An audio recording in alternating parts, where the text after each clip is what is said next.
ಎಲ್ಲರಿಗೂ ನಮಸ್ಕಾರ. ಡಾಕ್ಟರ್ ಸಿಂಧು. ಇವತ್ತು ನಾನೊಂದು ಇಂಪಾರ್ಟೆಂಟ್ ಟಾಪಿಕ್ ನಿಮಗೇನೋ ಇದ್ರ ಬಗ್ಗೆ ಹೇಳಲೇಬೇಕು.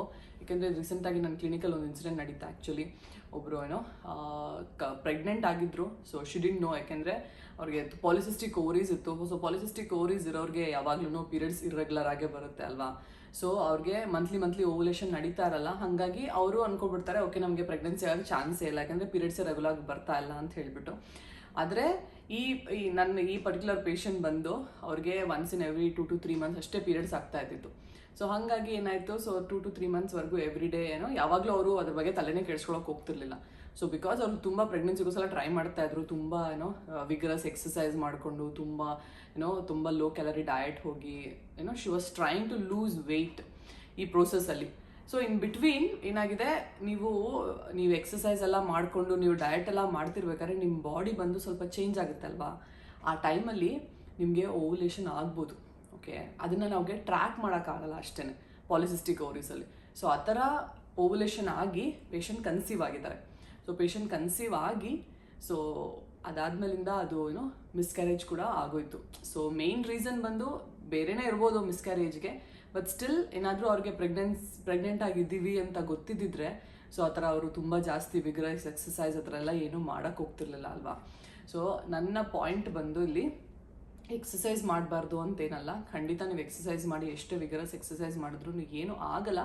ಬಟ್ ಸ್ಟಿಲ್ ಇದು ಜಿಮ್ಮಲ್ಲಿ ಹೋಗಿ ವೆಯ್ಟ್ ಲಿಫ್ಟಿಂಗ್ ಮಾಡೋದು, ತುಂಬ ಫಾಸ್ಟಾಗಿ ಓಡೋದು, ಜಾಗಿಂಗ್ ಮಾಡೋದು, ಈ ಥರ ಎಲ್ಲ ನಾವು ಅರ್ಲಿ ಪ್ರೆಗ್ನೆನ್ಸಿಯಲ್ಲಿ ಮಾಡಿದ್ರೆ it can be harmful. So ಹಾಗಾಗಿ ಪಾಲಿಸಿಸ್ಟಿಕ್ ಓವರೀಸಲ್ಲಿ ನಮಗೆ ಹೆಂಗೆ ಟ್ರ್ಯಾಕ್ ಮಾಡೋದು? ಸೊ ನಿಮಗೆ ಪಾಲಿಸಿಸ್ಟಿಕ್ ಓವರೀಸ್ ಇರಲಿ ಇಲ್ಲದೇ ಇರಲಿ, ನೀವೇನಾರ ಪ್ರೆಗ್ನೆನ್ಸಿ ಪ್ಲ್ಯಾನ್ ಮಾಡ್ತಾ ಇದ್ದೀರಾ, ಪ್ರೆಗ್ನೆನ್ಸಿ ಪ್ಲ್ಯಾನ್ ಮಾಡ್ಬೇಕಾದ್ರೆ ನೀವು ರೆಗ್ಯುಲರಾಗಿ ತುಂಬ ವಿಗರಸ್ ಎಕ್ಸಸೈಸ್ ಎಲ್ಲ ಮಾಡ್ತಾ ಇದ್ದೀರಾ ಅನ್ಬೇಕಾದ್ರೆ always at least once in every 25-28 days ಬಂದು ಒಂದು ಪ್ರೆಗ್ನೆನ್ಸಿ ಟೆಸ್ಟ್ ಮಾಡೋಕ್ಕೆ ಟ್ರೈ ಮಾಡಿ. ಓಕೆನಾ. ಸೊ ಯಾಕೆಂದರೆ ನಮಗೆ ಪಾಲಿಸಿಸ್ಟಿಕ್ ಓವರೀಸಲ್ಲಿ ಯಾವಾಗ ಓವ್ಯುಲೇಷನ್ ಆಗುತ್ತೆ ಅಂತ ನಾವು ಹೇಳೋಕ್ಕಾಗಲ್ಲ. ಹಾಗನ್ಬಿಟ್ಟು ದಿನ ಬೆಳಗ್ಗೆ ಎದ್ದು ನಾವು ಪ್ರೆಗ್ನೆನ್ಸಿ ಇದೆಯಾ ಅಂತ ಚೆಕ್ ಮಾಡ್ತಾ ಇರೋಕ್ಕೂ ಆಗಲ್ಲ. At least once in every 3 to 4 weeks ನೀವು ಬಂದು ಪೀರಿಯಡ್ಸ್ ಬರಲಿಲ್ಲ ಅಂದರೂ ಅಟ್ಲೀಸ್ಟ್ ಪ್ರೆಗ್ನೆನ್ಸಿ ಮನೆಯಲ್ಲಿ UPT ಪ್ರೆಗ್ನೆನ್ಸಿ ಟೆಸ್ಟ್ ಅಟ್ಲೀಸ್ಟ್ ಮಾಡಿ ನೋಡಬೇಕು. ಓಕೆನಾ. ಸೊ ನಿಮಗೆ ಈಗ ಲಾಸ್ಟ್ ಪೀರಿಯಡ್ಸಿಂದ 1 monthಲ್ಲಿ ಪೀರಿಯಡ್ಸ್ ಬಂದಿಲ್ಲ ಅಂತ ಹೇಳಿದ್ರೆ ಒಂದ್ಸಲ UPT ಮಾಡಿ, ಮತ್ತೆ ಇನ್ನೊಂದು ಆಗ ನೆಗೆಟಿವ್ ಬಂದರೆ ಮತ್ತೆ ಇನ್ನೊಂದು ವಾರ 2 ವಾರ ಬಿಟ್ಟು ಇನ್ನೊಂದ್ಸಲ ಟೆಸ್ಟ್ ಮಾಡಿ ನೋಡಿ. ಓಕೆನಾ. ಇಫ್ ಇನ್ ಕೇಸ್ ಇದೆಲ್ಲ ನೆಗೆಟಿವ್ ಬಂದ್ರೇ ಜಸ್ಟ್ ಕಂಟಿನ್ಯೂ ವಿತ್ ಎಕ್ಸಸೈಸ್. ನಿಮ್ಗೆ ಏನಾರು ಆಕ್ಸೆಸಿಬಿಲಿಟಿ ಇದ್ದರೆ ಖಂಡಿತ ಹೋಗಿ ಡಾಕ್ಟರ್ನ ಮೀಟ್ ಮಾಡಿ.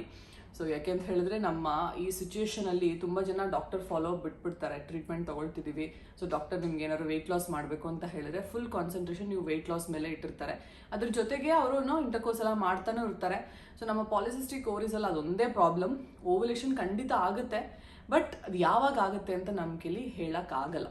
ಸೊ ಹಾಗಾಗಿ ನೀವು ಬಂದು ನಿಮ್ಗೇನಾರು ಸ್ವಲ್ಪ ಮೈಲ್ಡ್ ಸಿಮ್ಟಮ್ಸ್ ಕಾಣಿಸ್ಕೊಂಡ್ರು, ಎಸ್ಪೆಷಲಿ ತುಂಬ ಇಂಪಾರ್ಟೆಂಟ್ ಸಿಮ್ಟಮ್ ಬಂದು ನಿಮಗೆ ಬ್ರೆಸ್ಟ್ ಟೆಂಡರ್ನೆಸ್ ಆಗ್ತಾ ಇದೆ, ಸ್ವಲ್ಪ ಅದು ನಿಮ್ಗೆ ಯಾವುದೋ ಒಂದು ಸಿಮ್ಟಮ್ ನಿಮ್ಗೆ ಯಾವಾಗಲೂ ಕಾಣಿಸ್ಕೊಳ್ಳಲ್ಲ, ನಿಮಗೆ ಪೀರಿಯಡ್ಸ್ ಮಿಸ್ ಆದಾಗ ಅಂತ ಸಿಚುವೇಶನ್ ಇದ್ದಾಗ ಖಂಡಿತ ನೀವು ಹೋಗಿ UPTನಾರ ಮಾಡಿ ಅಥವಾ ಡಾಕ್ಟರ್ನಾರ ಹೋಗಿ ಕನ್ಸಲ್ಟ್ ಮಾಡಿ.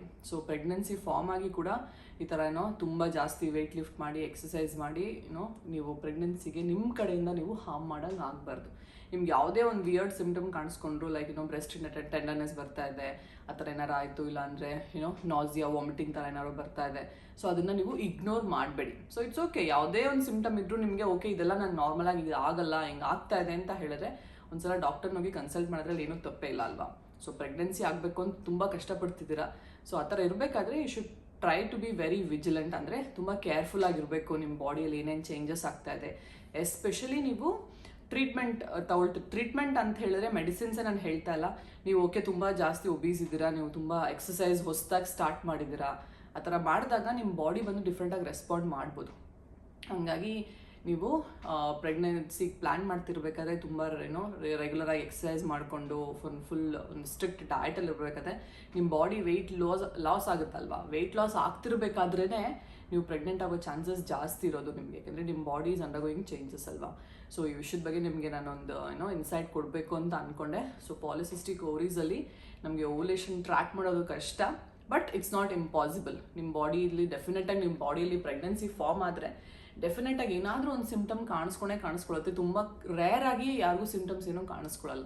ಸೊ ನಿಮ್ಗೆ ಏನಾರ ಸಿಮ್ಟಮ್ಸ್ ಕಾಣಿಸ್ಕೊಂಡ್ರೆ ಖಂಡಿತ ಅದನ್ನು ನೀವು ಇಗ್ನೋರ್ ಮಾಡಬೇಡಿ. ಓಕೆನಾ. So that's all about polycystic ovaries ಇದ್ದಾಗ ನಮ್ಮ ಓವ್ಯುಲೇಷನ್ ಆದರೆ ನಾವು ಹೇಗೆ ಅದನ್ನು ಕಂಡುಹಿಡಿಬೇಕು ಅನ್ನೋದ್ರ ಬಗ್ಗೆ. ಓಕೆನಾ, that's all about today. So ಈ ಚಾನಲ್ ನಿಮಗೆ ಇಷ್ಟ ಆಗಿದೆ ಸಬ್ಸ್ಕ್ರೈಬ್ ಮಾಡಿ, ಮತ್ತೆ ಇನ್ನೊಂದು ವಿಡಿಯೋ ಸಿಗೋಣ. Till then take care and bye.